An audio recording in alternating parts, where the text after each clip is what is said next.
అది వాళ్ళ internal affair. అతను ఇంకా 4 ఆకులు ఎక్కువ. ఇది మొన్న 2వ తేదీ ఇడుపులపాయలో విజయమ్మ గారు, జగన్మోహన్ రెడ్డి గారు అక్కడ ఇడుపులపాయ ఆయన రాజశేఖర రెడ్డి గారి సమాధి దగ్గర పోయి నివాళులు అర్పించే సందర్భంలో జగన్మోహన్ రెడ్డి గారు తల్లిని చూడగానే ఆయన సహజంగా దగ్గరికి తీసుకున్నారు. ఆమె మా దగ్గరికి వచ్చారు, కలిశారు, చేసేది అయిపోతే దానిలో అసలు ఎవరికైనా ఆలోచన ఎందుకు వస్తుందో నాకు అర్థం కావట్లా.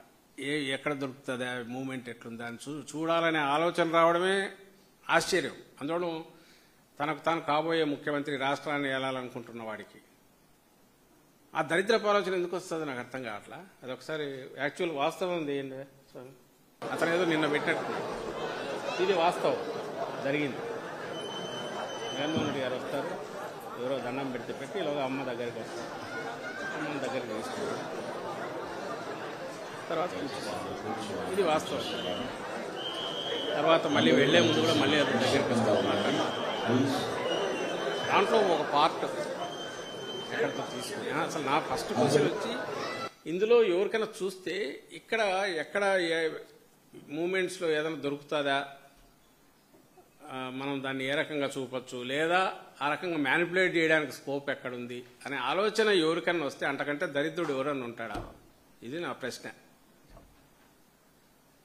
అంతకంటే తలమాసిన దరిద్రుడు, అసలు అలాంటి దిక్కుమాలిన ఆలోచనలు వచ్చేవాడు ఏమనాలి అలాంటి వాళ్ళు? ఇతనికి అదే వస్తున్నట్టు నాకు చూస్తే.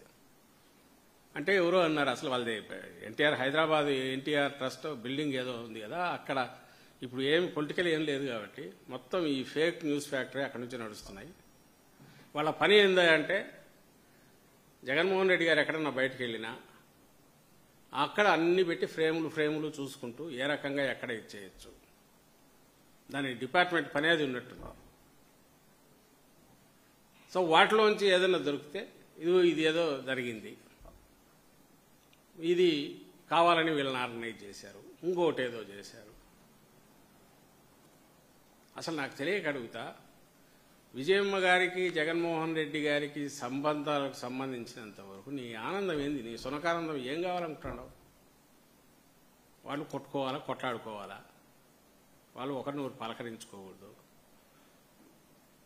లేదా కొట్లాడుకొని ఏదైనా చేయాలి అని నువ్వు నీ కోరిక అదే అయితే, ఒకవేళ దాన్ని వాళ్ళు డిఫై చేస్తే, అలాంటిది ఏం జరగకపోతే దానికి నువ్వు ఏడవడం ఏందో అర్థం కావట్లా.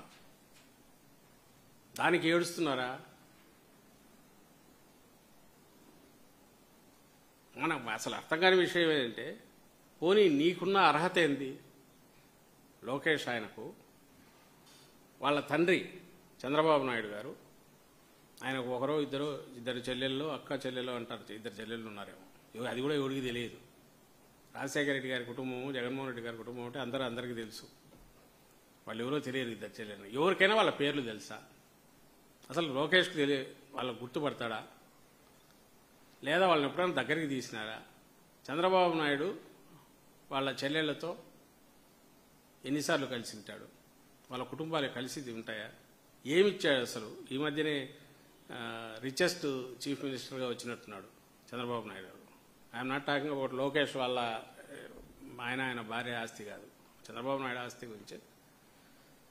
రిచెస్ట్ దీని కదా 930 crores 1000 crores ఎంతో అన్నారు.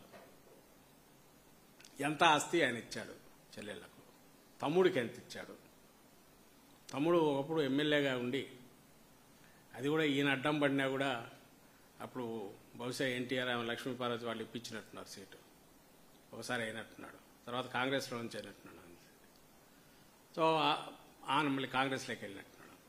ఈ ఆయనకు సంబంధించినంత వరకు ఎట్లా ఆయన ఆరోగ్యం బాగాలేకపోతే ఎంత చూసుకున్నాడు? చెల్లెళ్ళకి ఎంత ఇచ్చాడు? వాళ్ళని పిలిచి ఏ రోజన్నా ఇచ్చేసాడా? అసలు నీకెక్కడ అర్హత ఉంది? ఇప్పుడు వేరే వాళ్ళకే పాలిటిక్స్ ఈజ్ ఏ సీరియస్ వ్యవహారము, జనానికి సంబంధించిన ఇష్యూస్ డిస్కస్ చేయాలా? నీ వ్యక్తిగతమైన దీనివల్ల ప్రజలకు సంబంధించిన అంశాల మీద ప్రభావం కలిగితే క్వశ్చన్ చేయొచ్చు, కానీ అదర్వైజ్ వ్యక్తిగతం దానికి సంబంధించి సహజంగా పోరు. ఎందుకంటే ఇష్యూస్ ప్రజలకు సంబంధించిన డిస్కస్ చేయాలి కాబట్టి పోయినావు ఒప్పుకుంటాం. బట్ నీకున్న అర్హత ఏంది దానికి సంబంధించి? నువ్వెంత ఆదరంగా చూసుకున్నావు, మీ తండ్రి ఎంత ఆదరంగా, చంద్రబాబు నాయుడు గారు ఎంత ఆదరంగా చూసుకున్నాడు, తన చెల్లెళ్ళకి ఏం చేశాడు. ఇక్కడ పొద్దున్న లేచిన వచ్చి జగన్మోహన్ రెడ్డి తల్లికి చెల్లికి అన్యాయం అని బ్యానర్లు కట్టేసి ఇది చేస్తుంటారు. జగన్మోహన్ రెడ్డి గారు ఏం చేశారనేది వెతికితే ప్రతి దాంట్లో కనపడుతుంది. చెల్లెలకు తను ఉన్నది ఆ టైంలో ఏదైనా 230 కోట్ల దాకా అఫీషియల్గా ఇచ్చినవి ఉన్నాయి.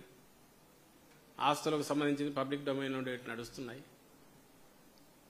నా పాయింట్ ఒక్కటే, చంద్రబాబు నాయుడు అనే వ్యక్తి ఒక రచ్చబండ మీద ఏడన్నా అరుగు మీద కూర్చొని చెట్టు కింద కూర్చొని పిచ్చాపాటి మాట్లాడుకుంటూ కాలక్షేపానికి చేసే ఆ స్థాయి వ్యక్తి అయితే ఎన్నైనా మాట్లాడుకుంటుండొచ్చు. ఊర్లో వాళ్ళు మాట్లాడుకుంటుంటారు కదా, వాడు ఇట్లంట వీడు ఇట్లంట. నువ్వు రాష్ట్రానికి ముఖ్యమంత్రివి, నీ కొడుకు కావాలనుకునేవాడు నీ వారసుడుగా, ఇవే డిస్కషన్ చేసేది. ఓ పక్క ఇష్యూస్ అన్నీ అంటే పైగా ఇష్యూ లేదంటావా?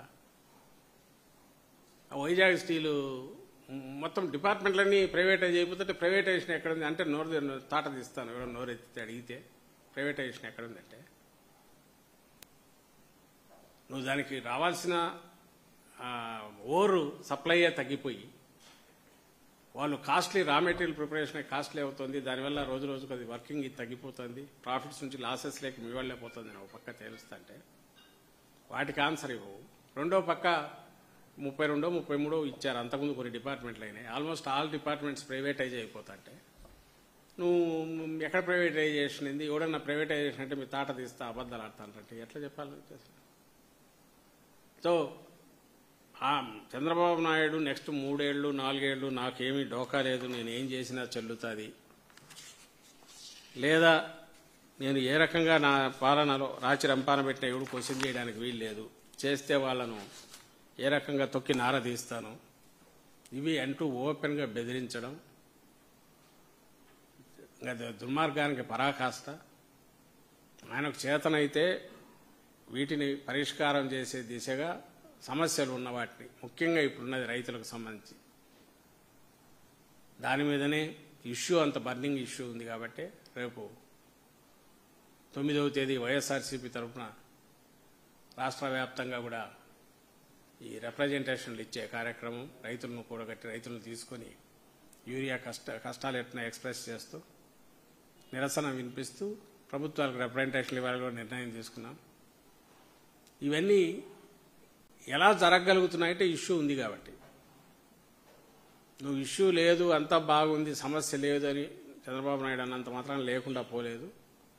ఆ విషయం గుర్తించాలని కోరుతున్నాం. దబాయించినంత మాత్రాన ఏది నిజాలు అయిపోవు.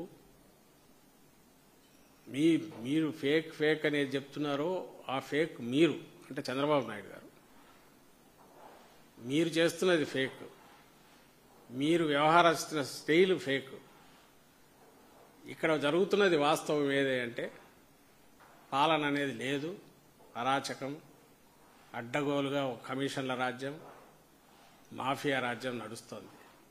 ఏ రకంగా దోచుకోవాలా, ఎక్కడి నుంచి ఇచ్చేయాలా, ప్రతి దాంట్లోంచి ఆదాయం ఎట్లా రాబట్టాలా, కమిషన్లు ఎట్లా లాక్కోవాలా, కింది స్థాయి నుంచి పై స్థాయి వరకు, వాళ్ళు కార్యకర్తగా పిలుచుకునే తెలుగుదేశం కింది స్థాయి నాయకుడి నుంచి పై వరకు దీంట్లోనే బిజీగా ఉన్నారు. సెంట్రలైజ్డ్ దాంట్లో నుంచి వాటా నీకింత నాకెంత పైకెంత కమిషన్లు పోతున్నాయి. 1000 కోట్లు. మన ఎవరో అంటున్నారు 2-3 ఎమ్మెల్యేలు చాలు వాళ్ళకు ఫిక్స్డ్ ఇన్కమ్ ఏర్పాటు చేసిండేది చంద్రబాబు నాయుడు, దాంతో బీహార్ ఎలక్షన్స్ కూడా చేసుకోవచ్చని. చేసిన ఆశ్చర్యపోవాల్సిన లేదు. దేన్ని వదలట్లే, అన్నిట్లో ఇచ్చేస్తున్నారు. ఎవరైనా నోరెత్తితే నిన్న రైతులు వచ్చి కూడా అంటున్నారు, ఎవరైతే దీన్ని ఫేస్ చేసినారో వాళ్ళల్లో అదేది పామరు కాన్స్టిట్యున్సీకి సంబంధించి తెలుగుదేశం నాయకులు ఫోన్ చేసి అడుగుతున్నాడు, మీకేం ఇది ఏమైనా చేస్తే కేసులు పెడితే తట్టుకుంటారా అని. అంటే నీ రెడ్ బుక్ ఇది అనేది నువ్వు ఓపెన్గా ఒక రౌడీ కదా ఎట్లా బిహేవ్ చేస్తాడో అట్లా కేసు పెట్టి లోపలేస్తే ఏం చేస్తారు? 10 మందిని వేస్తే భయపడతారు, 20 మందిని వేస్తే 100 మందిని, 200 మంది, 1000 మంది, 1,00,000 మంది వేస్తా పోయినారు. ఎంతమందిని వేస్తావు? నీకు ఎంతమందిని బెదిరిస్తావు? ఎంతమందిని వేయగలవు? ఎంతమందిని బెదిరిస్తావు? అంతకుమించి చేయగలిగింది ఏముంది? వైఎస్ఆర్సీపీ కార్యకర్తలు, వైఎస్ఆర్సీపీ నాయకులది అయిపోయింది. ఇప్పుడు సామాన్యుల మీద పడి వాళ్ళను బెదిరిస్తున్నారు. నోరెత్తితే వైఎస్ఆర్సీపీ ముద్ర వేసి వాళ్ళందరినీ హెరాస్మెంట్ చేస్తామంటున్నారు. అది ఒక దీని వరకు పనిచేస్తుందేమో, ఎందుకు వచ్చిన గొడవ వీళ్లతో మితి మీరుతుంది, మితి మీరింది ఇప్పటికే. దీని ఇంపాక్ట్ ఎట్లుంటుంది అనేది రాబోయే రోజుల్లో అతనికే తెలుస్తుంది. అండ్ 2-3 ఏళ్ళు ఆగిన తర్వాత ఎలాగో ఆ ప్రజా కోర్టులో అక్కడే తీర్పు కూడా వస్తుంది. ఆ వచ్చిన తర్వాత ఆ మ్యూజిక్ సౌండ్ ఎట్లుంటుంది అనేది ఎవరైతే వీళ్ళ కింద వీళ్ళు చెప్పినట్టు పనిచేసే అధికారులకు కానీ, లేదా వీళ్ళ సైజు వీళ్ళ వీళ్ళ వీళ్ళ ఎండ చూసుకొని చంద్రబాబు నాయుడు ఆయన కొడుకు లేదా నాయకుల ఎండ చూసుకొని పనిచేస్తున్న వాళ్ళ అధికారులది కానీ లేదా కార్యకర్తలు వాళ్ళందరికీ కూడా ఆ రోజు ఆ పిక్చర్ ఈస్ట్మన్ కలర్లో కనపడే రోజులు వస్తాయి. ప్రజలకు సంబంధించినంత వరకు సమస్యల మీద రెస్పాండ్ కాలేకపోతే దాన్నే ఆసరా చేసుకుని మా జోబులు ఎట్లా నింపుకోవాలని వీళ్ళు ఆలోచించడం మొదలుపెట్టిన రోజే వీళ్ళ పతనం ఆ రోజే డిసైడ్ అయిపోయింది. అది సంవత్సరానికి పాలన ముగియకముందే ఇది ఆ అంకం మొదలైంది, తుది అంకం. సో రాబోయే రోజు పిక్చర్ క్లియర్గా కనపడుతుంది. అది ఆయనకు కనపడుతున్నట్టుంది, అందుకే మరీ బరి తెగిస్తున్నట్టున్నాడు రోజు రోజుకు.